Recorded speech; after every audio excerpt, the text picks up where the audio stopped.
2017, we conducted an online survey for family caregivers of individuals with developmental disabilities. The purpose of this survey, the Family and Individual Needs for Disability Services Survey, or FINDS, was to gain a better understanding of the supports needed by family caregivers and to learn more about their experiences. More than 3,000 people across the United States and in several territories participated in the survey.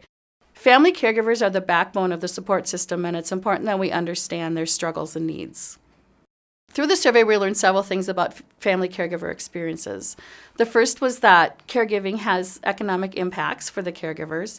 Often in response to the needs of their family member, they reduce their work hours or quit jobs altogether. They lose benefits. They also don't take promotions or move to jobs with more responsibilities that may also have a greater salary.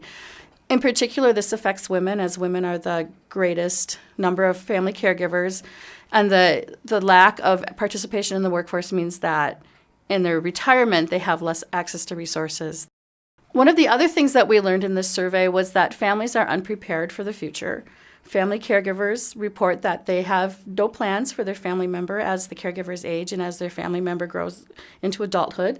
And most continue to live at home. We know that 42% of adults with intellectual disabilities continue to live with their parents. They are concerned about what will happen to their family member when they're no longer around.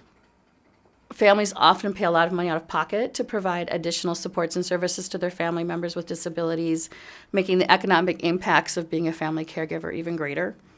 We also discovered that families are really resilient. They care for each other, they're connected to their communities, they're able to find supports that they need in their communities and extended family and churches, and that they're able to make things work even with all the challenges.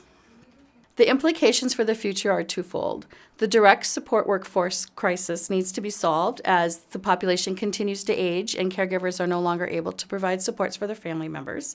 And we need to find better ways to support family caregivers to solve their needs and to give them the breaks that they need so that they can continue to provide support for their family member. Going forward in future FIND surveys, we want to focus more on family strengths and resiliency to find better ways to support families to be strong and healthy.